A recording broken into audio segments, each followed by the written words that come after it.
we have discussed and derived the equations for irrotational multidimensional flow problems, and we have seen that when the flow is irrotational, all the equations can be combined to give one equation, either in terms of the velocity components or the velocity potential.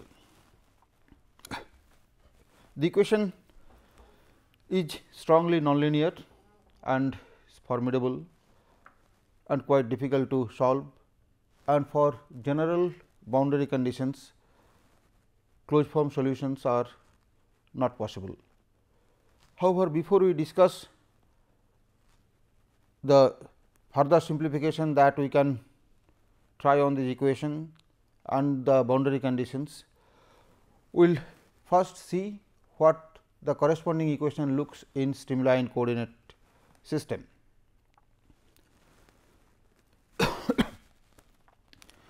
So, the velocity potential equation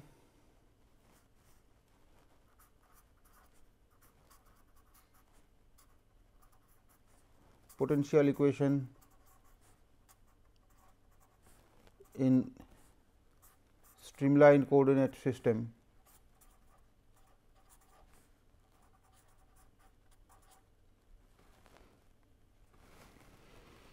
to do this, we have the continuity equation rho v delta n equal to constant, and this can be written as 1 by rho d rho d s plus 1 by v d v d s plus d theta d n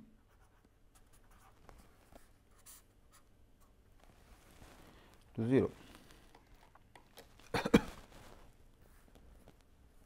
The momentum equation, as you have already written, the streamwise momentum equation rho v d v d s equal to minus d p d s, which is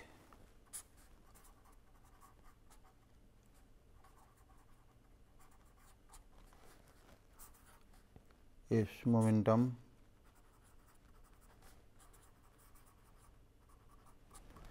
and the flow is irrotational. So, the vorticity is 0, which is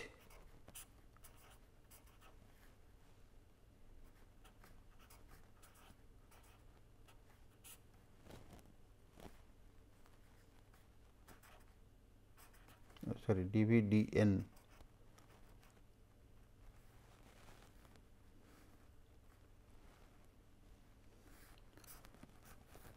d v,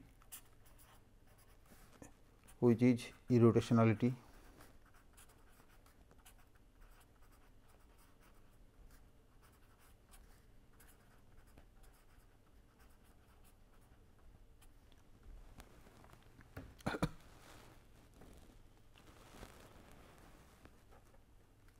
Now, if we eliminate rho as before,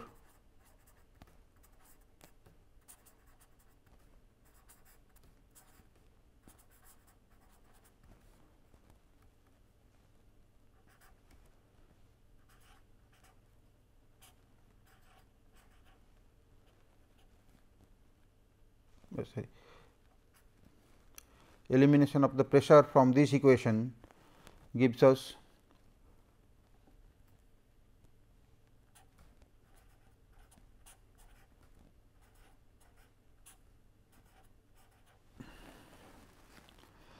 and this can be combined with the continuity equation.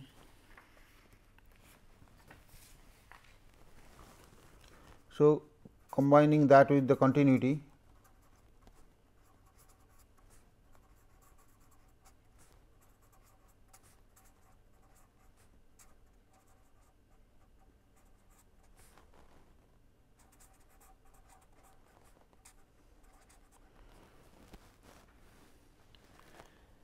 this gives us 1 minus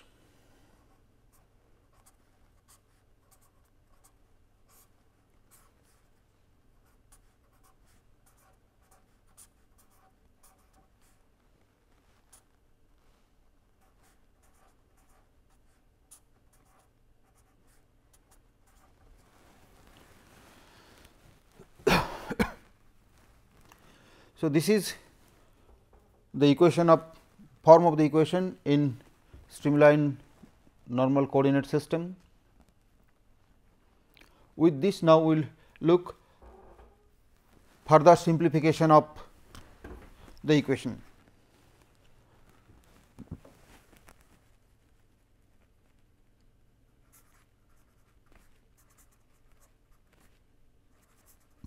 Linearization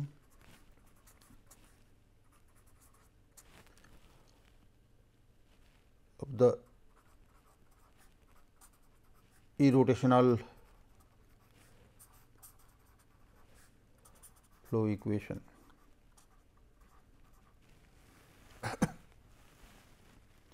This linearization is achieved by using what is known as small perturbation theory.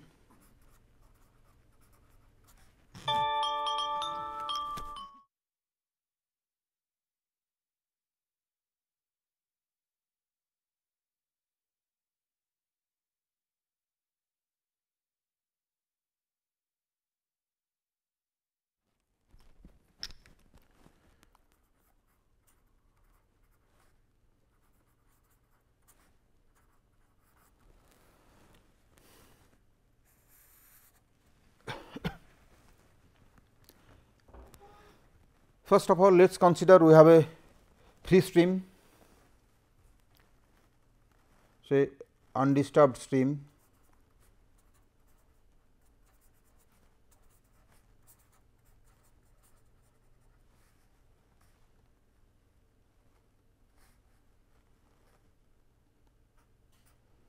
the velocity is u1 equal to u infinity, u2 equal to 0, u3 equal to 0. That is, the undisturbed stream is along x1 and the velocity component along x2 and x3 are 0. Of course, this is simple, we can achieve this by aligning our x1 axis in the flow direction. So, that the undisturbed stream is along x1 and the other component of the flow velocity are 0. It is associated with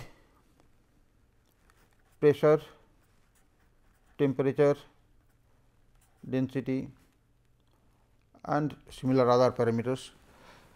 So, the undisturbed parameters we are denoting by the subscript infinity.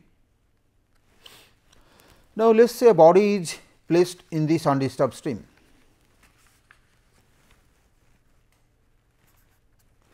A body is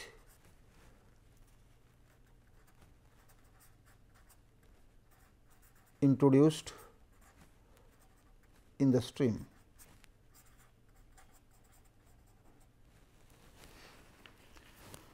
When the body is introduced, the flow will be disturbed or perturbed.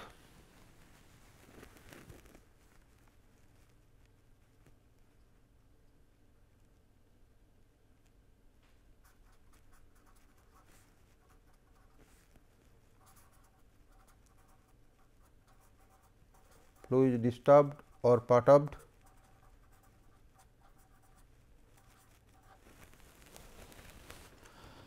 And we assume that these perturbations are small.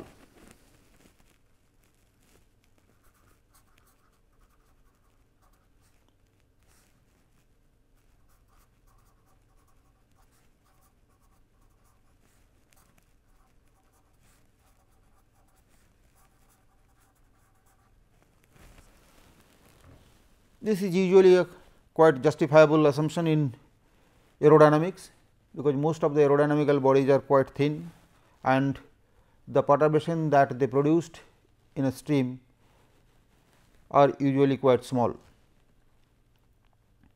Now, the velocity field that now modified. So, the flow field now is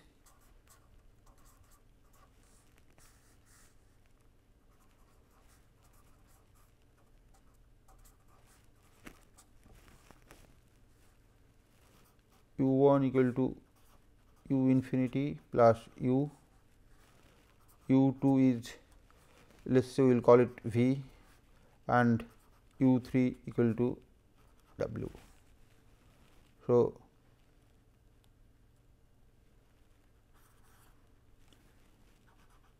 u v w are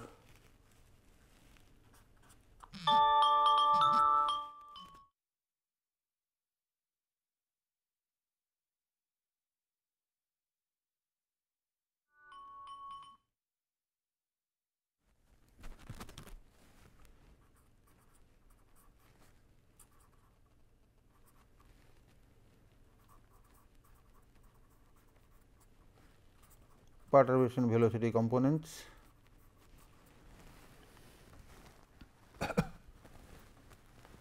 And that small perturbation means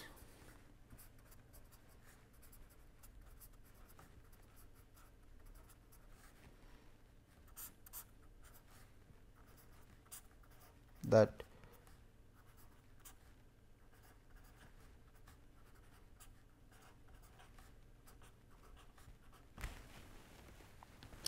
so this is what we mean by small perturbation, that these ratios are very small.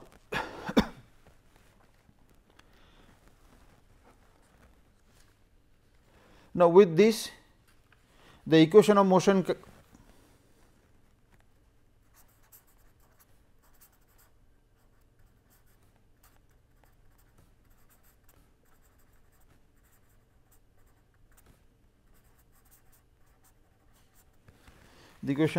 becomes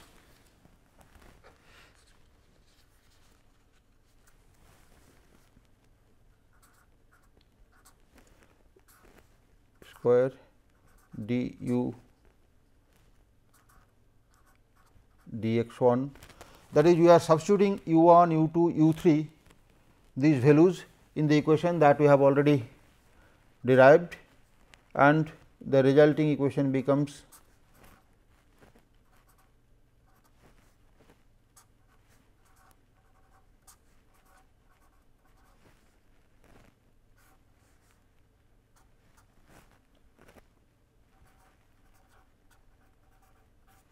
u infinity plus u square into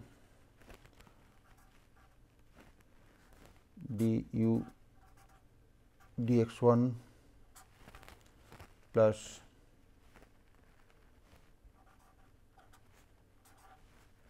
d square d v dx 1 plus d v dx 2 plus w square d w dx 3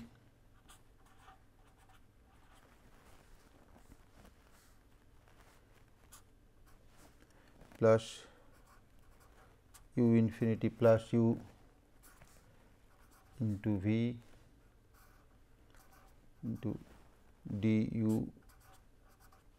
dx 2 plus d v dx 1 plus v w d v dx 3 plus d w dx 2 plus u infinity plus u into w d w dx 1 plus d u dx 3.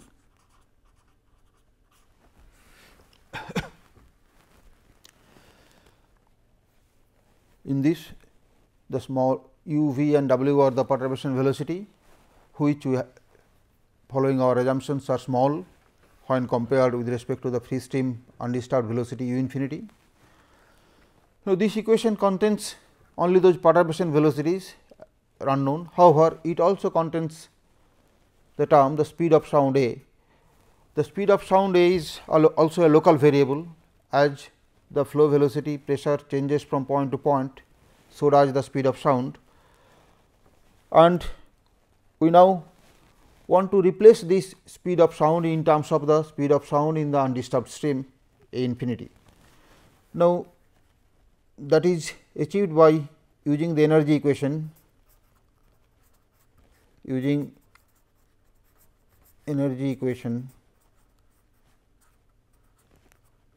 for a perfect gas.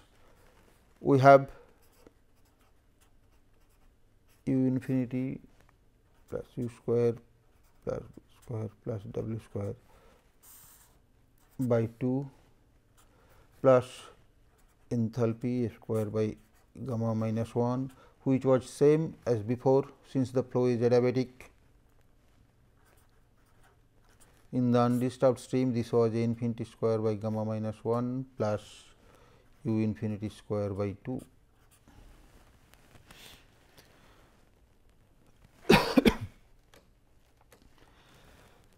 Now, simplifying this gives A square equal to A infinity square minus gamma minus 1 by 2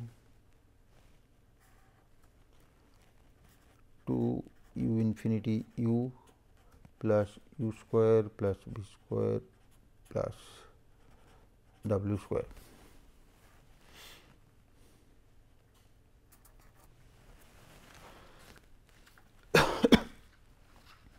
Now, we substitute this A square in this equation and then divide throughout by A infinity square.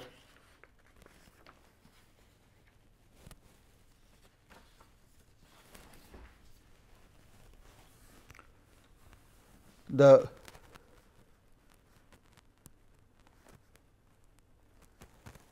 result becomes, when we substitute A square from this equation into the earlier equation and then divide by infinity square, the resulting equation becomes 1 minus m infinity square du dx1 plus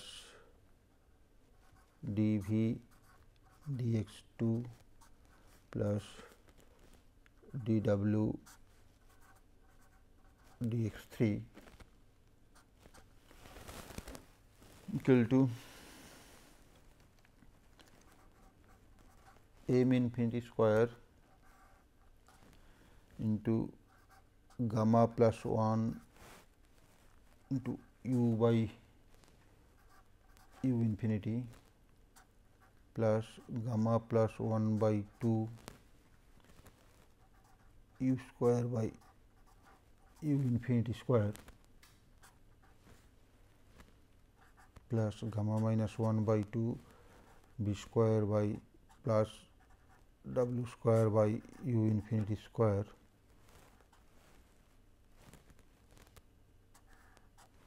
into du dx1 .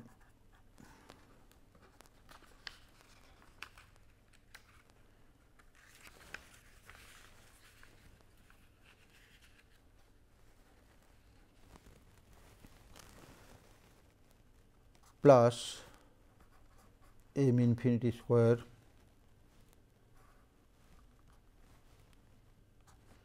gamma minus 1 u by u infinity plus gamma plus 1 by 2 b square by u infinity square plus gamma minus 1 by 2 w square plus u square by u infinity square into dv dx2 plus m infinity square gamma minus 1 into u by u infinity plus gamma plus 1 by 2 w square by u infinity square plus gamma minus 1 by 2 u square plus b square by u infinity square into dw dx 3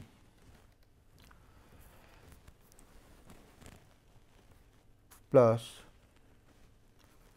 m infinity square v by u infinity into 1 plus u by u infinity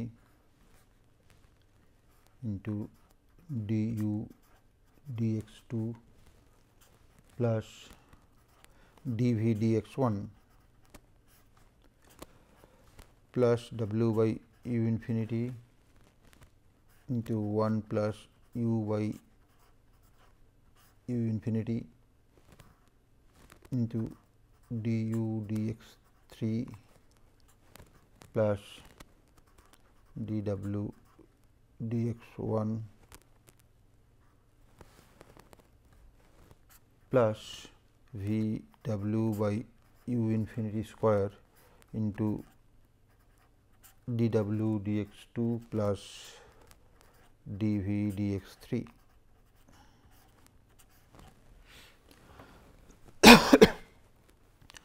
The equation is still exact, even though we have inserted perturbation, but we have not introduced any approximation as yet. So, the equation is still remains exact for irrotational flow. Now, we will make use of the small disturbance approximation. So, that small disturbance approximation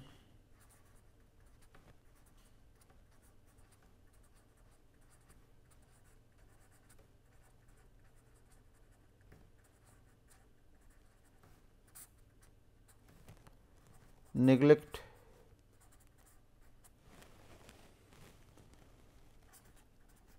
square and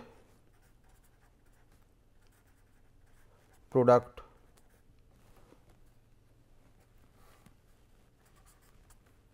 of perturbation velocities.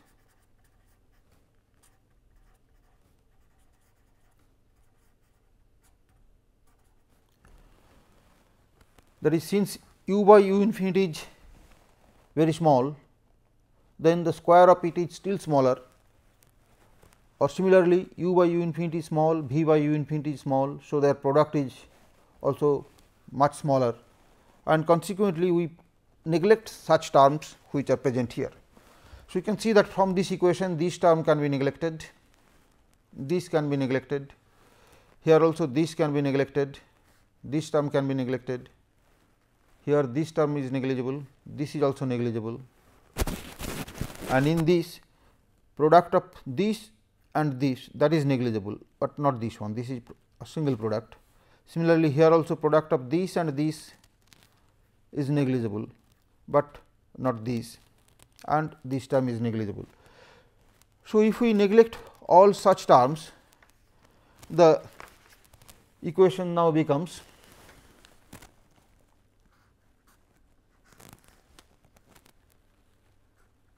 one minus m infinity square. The left hand side of course remain as it is, there is no product or higher order terms.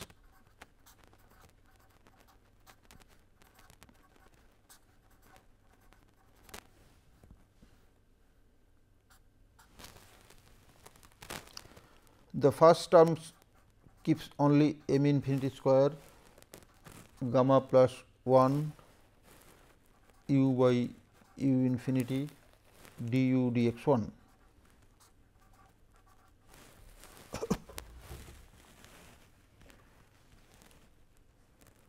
The second and third term, the second and third here, the second keeps this and the third keeps this.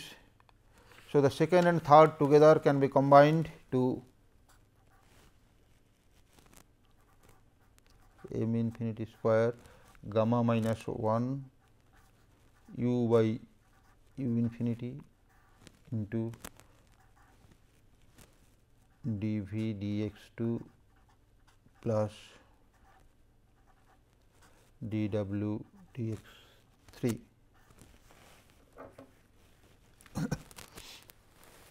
And that last term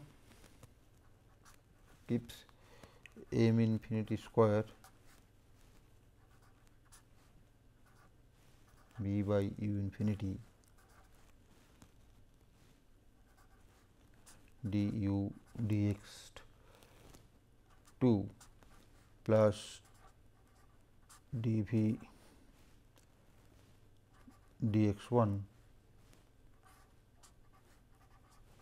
plus m infinity square w by u infinity du dx3 plus dw dx1. So, this is what remains when we neglect those higher order terms, that is terms of second degree or higher, of course, higher than second degree terms. Now, this equation is still quite formidable and it is also nonlinear because of the product terms present on the right hand side.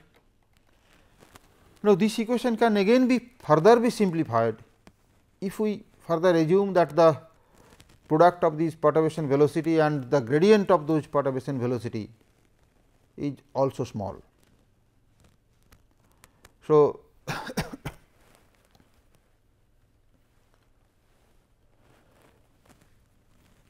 if we assume, then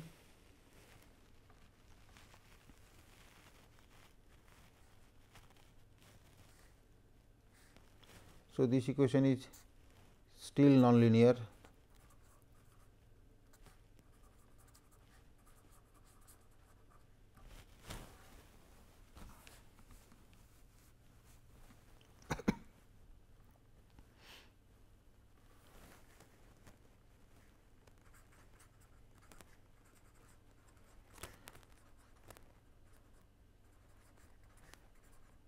Further assumption, gradient of perturbation velocities are also small.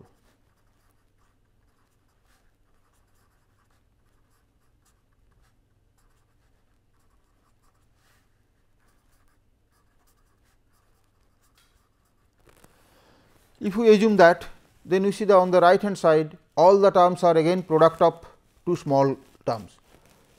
The perturbation velocity itself is small and following this assumption these gradients are also small. So, this makes that all the terms on the right hand side are again now product of two small terms, and this results that the entire right hand side is negligible and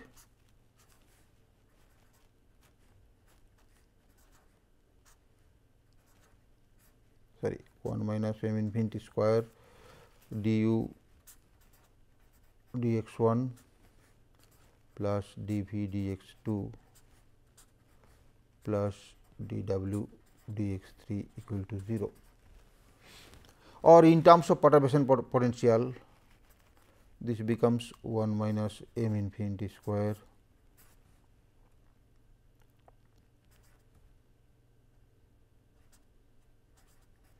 g2 phi dx1 square plus d2 phi dx2 square plus d2 phi dx3 square equal to 0.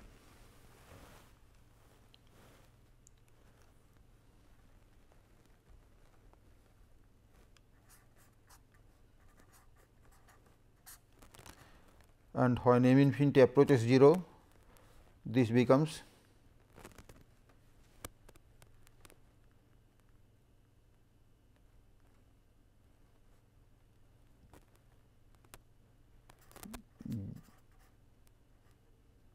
d square phi dx1 square plus g2 phi dx2 square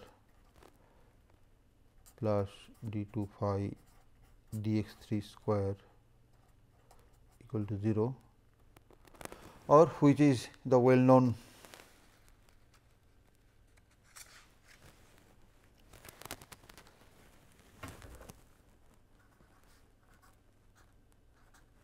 or Laplacian phi equal to 0. Phi is now the perturbation potential. Phi in this equation is perturbation potential.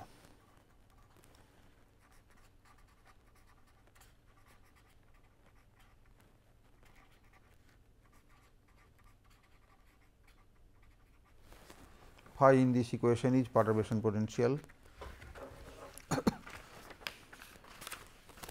And we see that this equation results our well known equation for incompressible flow, that for a small perturbation or linearized flow equation, that Laplacian of the perturbation potential is 0. Now, as it happens that this equation is quite acceptable for subsonic and supersonic flow. So, for linearized compressible flow,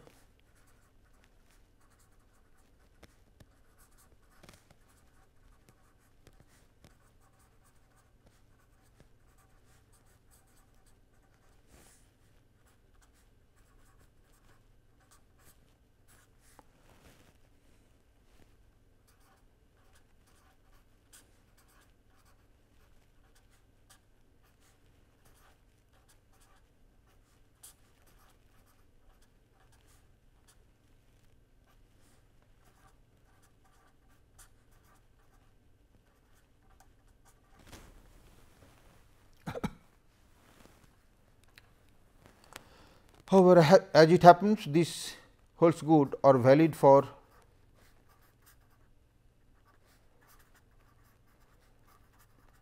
subsonic and supersonic flow.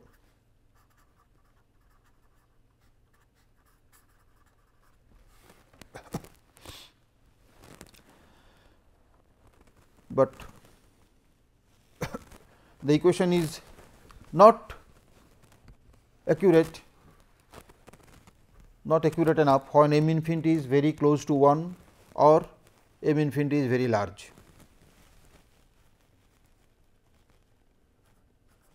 Not sufficiently accurate when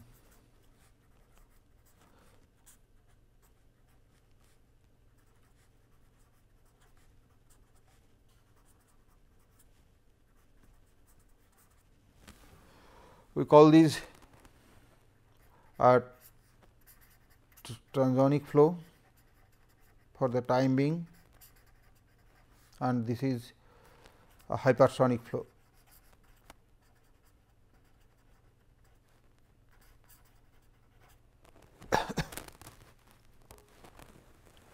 When m infinity is very large, you can see that many terms on the right hand side cannot be neglected.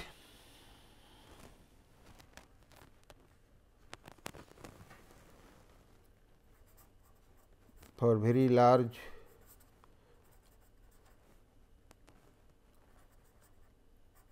most of the terms on the right hand side,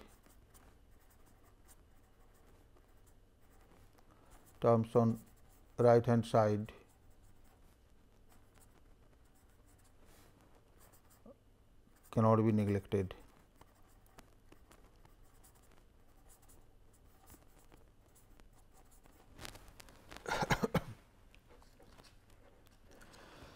When m infinity is close to 1,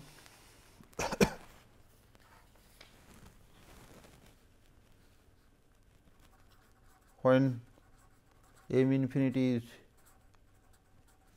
close to unity, what we see that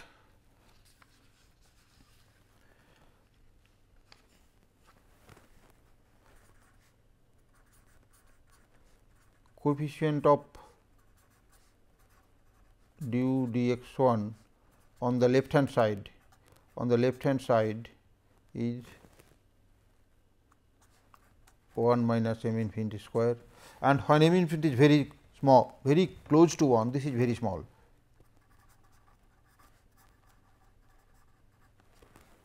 And the same thing, coefficient of du dx 1 on the right hand side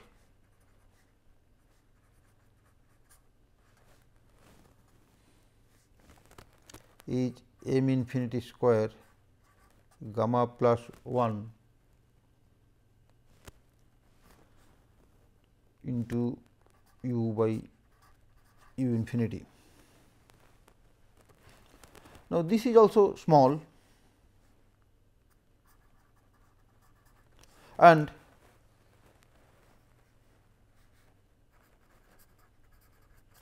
both are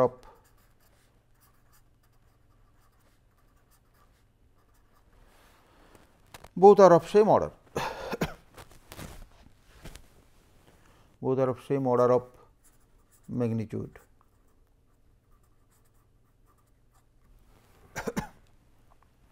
That is, one term cannot be neglected in comparison to the other.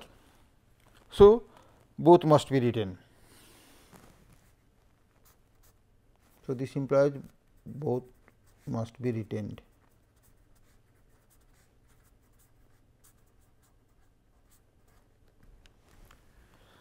However, for the coefficient of the other derivative, that is dv dx 2 and dw dx 3, there is no such problem, and those terms on the right hand side can be neglected. So, hence for transonic flow,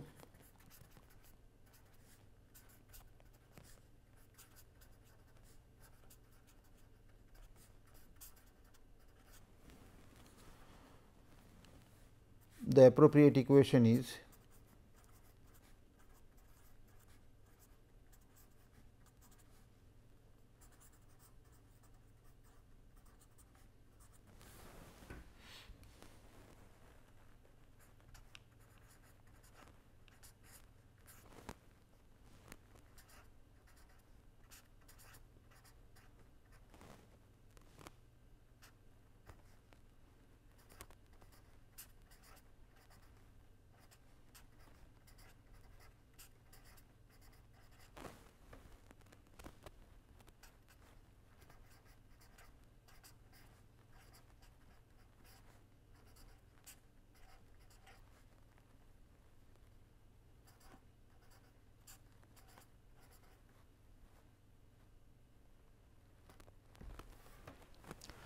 or of course, that can be expressed in terms of perturbation potential,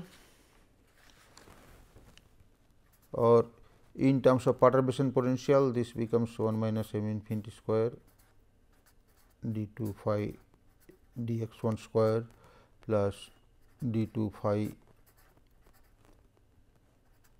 dx square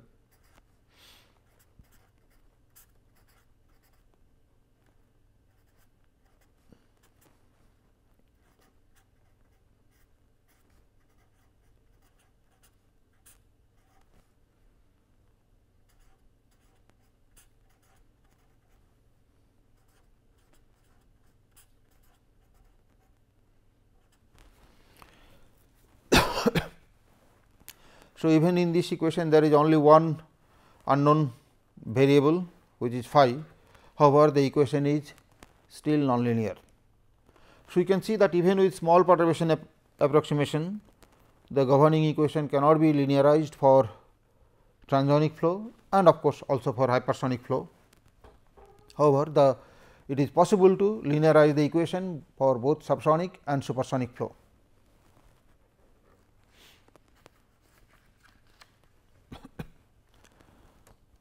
And so, this is the equation appropriate for transonic flow, and also of course, if necessary this can be used for both subsonic as well as supersonic flow. So, valid for subsonic to supersonic range.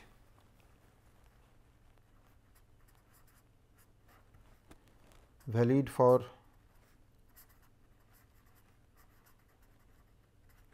subsonic to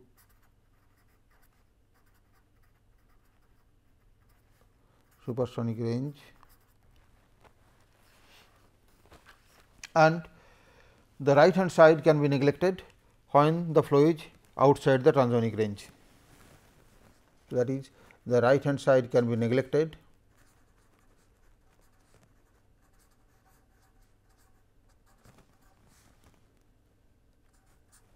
or flows outside the transonic range.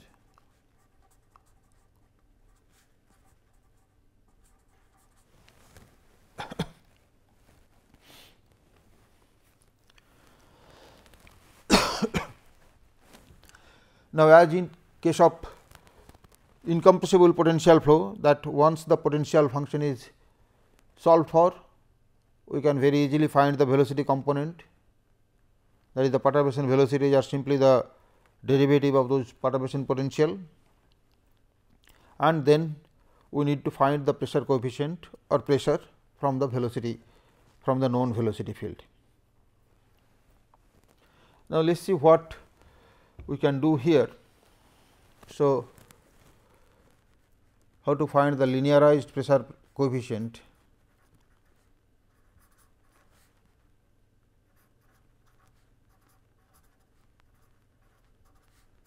That is linearized pressure field or pressure coefficient C p.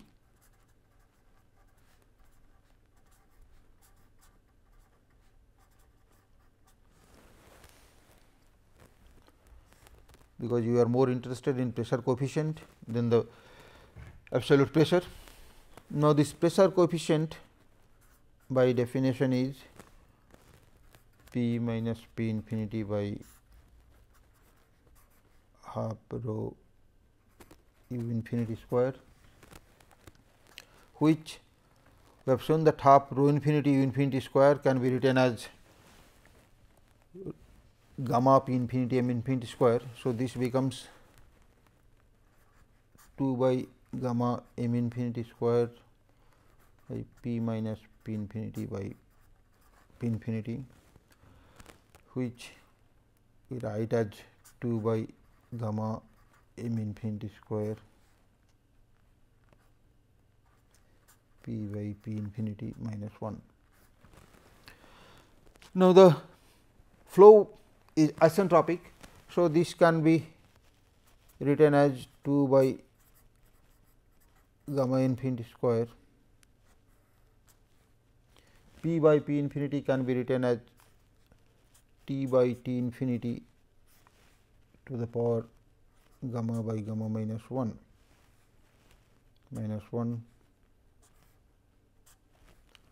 and t by t infinity is again expressed in terms of speed of sound.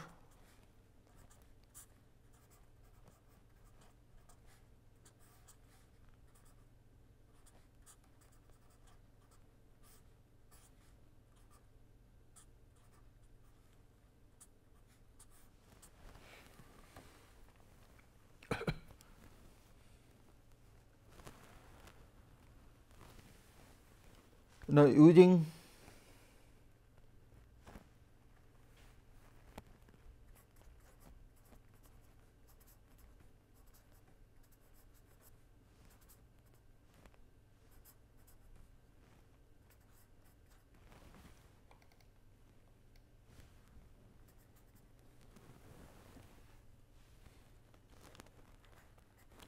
which you have already done,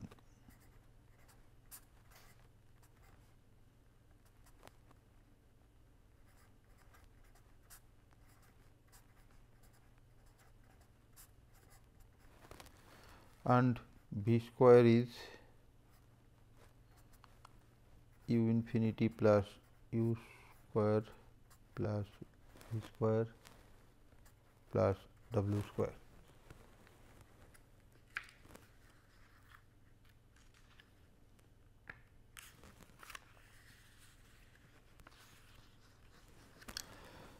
And this gives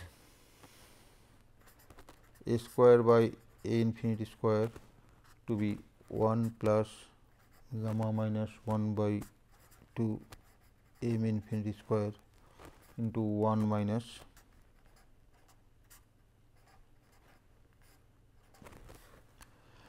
this. Now, we can substitute here.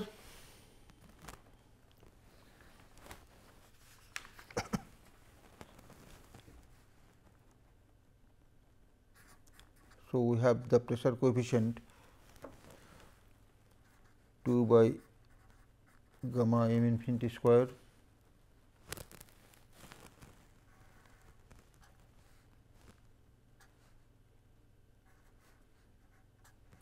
one plus gamma minus 1 by 2 m infinity square 1 minus. For v square, we write the term u infinity plus u square plus e square plus w square by u infinity square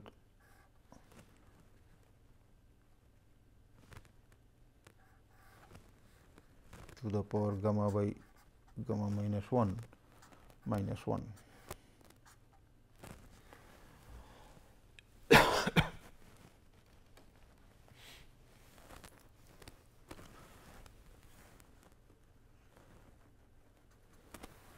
Now, using binomial theory and neglecting terms of higher order, because this being smaller than 1, we can neglect the terms of higher order. So,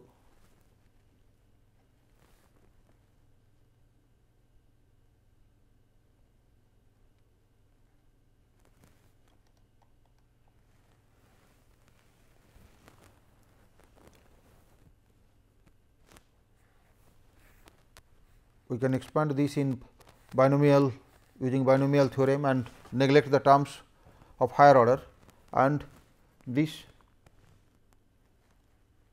finally gives to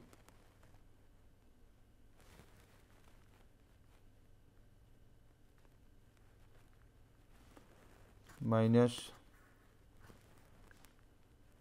2 into u by u infinity plus 1 minus m infinity square u square by u infinity square plus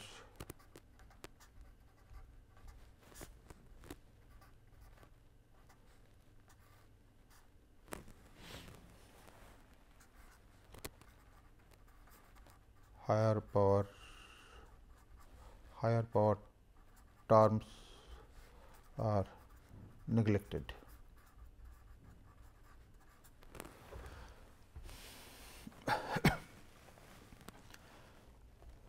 Now, again going back to our small perturbation theory, where we neglect even the second order term. So, we have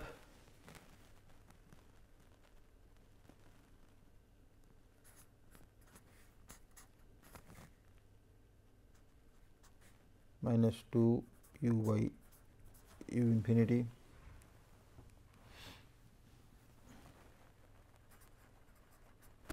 consistent to our first order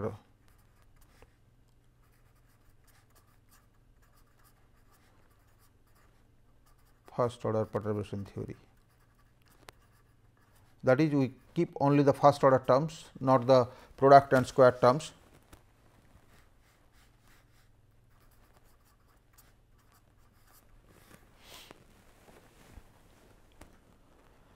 And this is quite acceptable for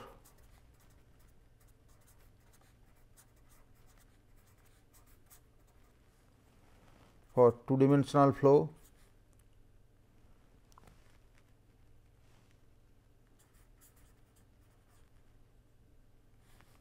and also for planar flow. Planar flow means that like flow over a wing, where the wing is almost like a plane. However, we will later on see that for axisymmetric case,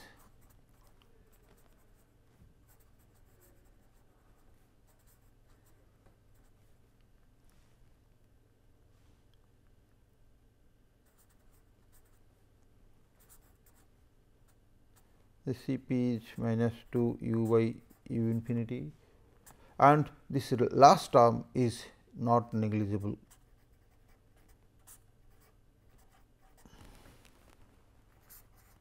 So, not negligible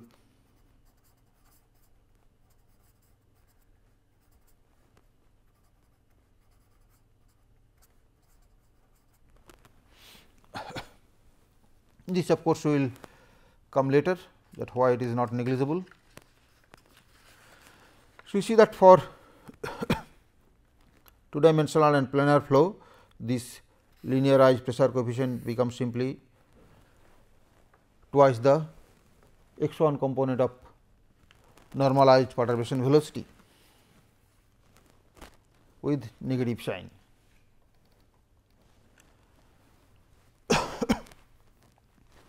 So, that is what is our linearization, and we have seen that the problem is greatly solved when you have linearized the equation. Of course, for transonic and hypersonic cases, that is for free stream Mach number very close to 1 and very large, this linearization is not possible. Even with the small perturbation approximation, the equation still remain nonlinear. For subsonic and supersonic case, although we get a completely linearized equation, and that equation can be solved quite easily, as has been done for incompressible flow, where the equation is simply Laplacian of phi is 0, and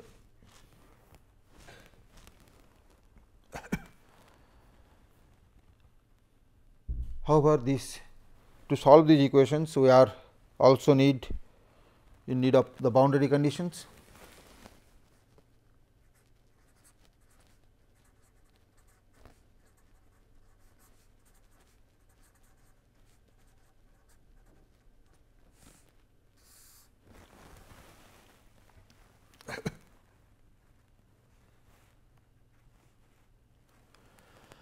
Now, the most encountered boundary condition is the wall boundary, because we are always interested flow around a body of interest. In case of aerodynamics, the most interesting or most important bodies are airfoils and wings.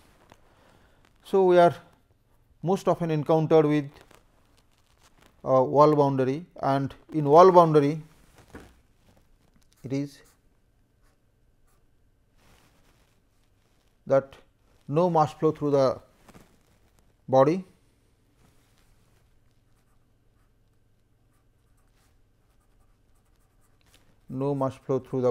which is quite obvious,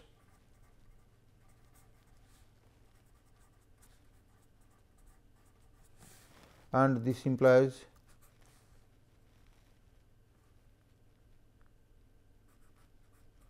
that normal velocity is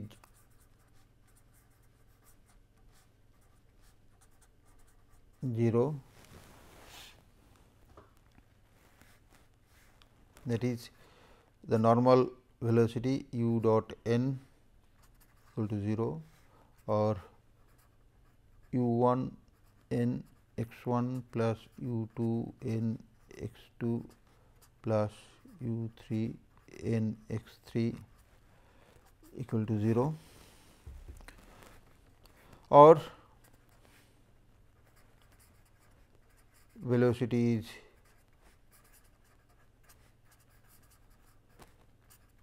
tangential to the body surface,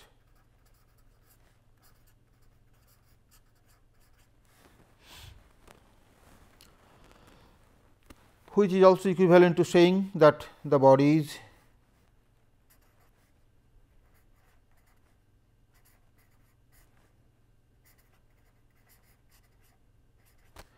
surface is a stream surface.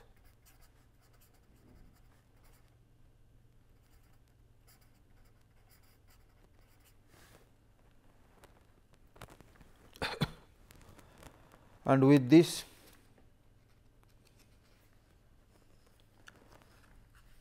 boundary condition, the equation is to be completed and solve for appropriate boundary condition.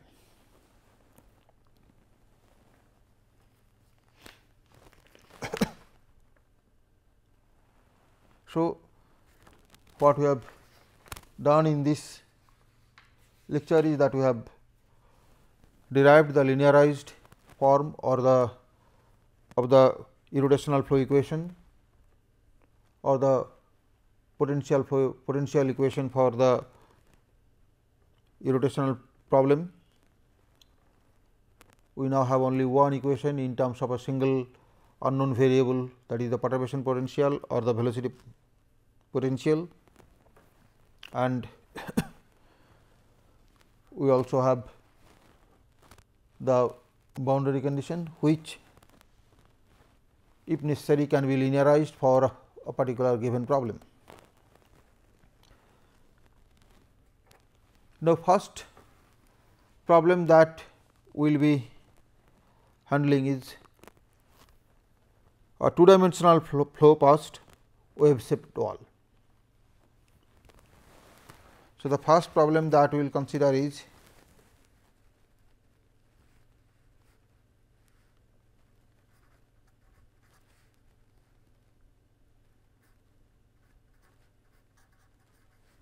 to the potential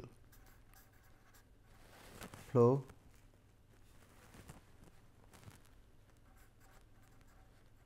past wave shaped wall.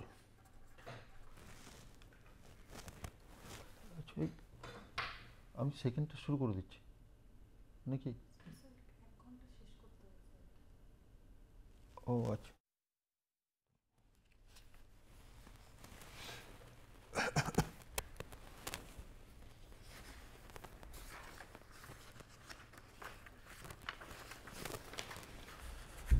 so this body surface is stream surface. This is for two dimensional flow. This implies that body is a streamline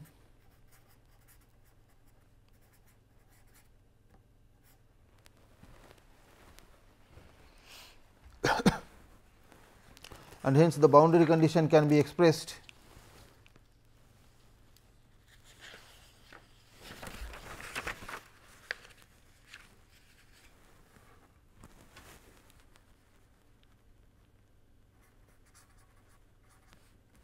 hence this can be expressed as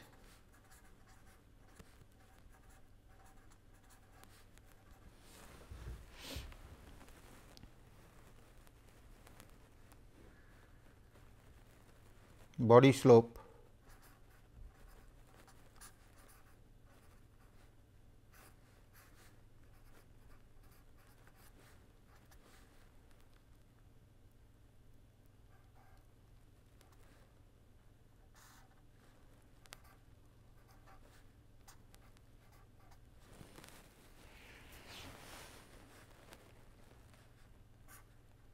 which is slope of the streamline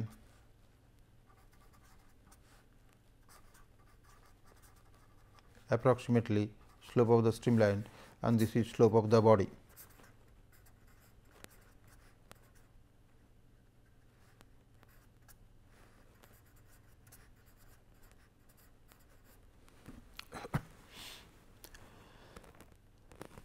So, when the body slope is known, that is body is known,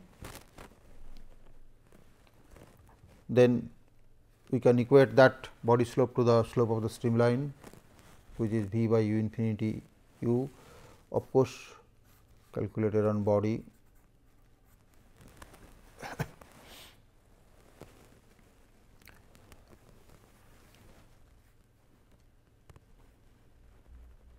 For very thin body can be linearized to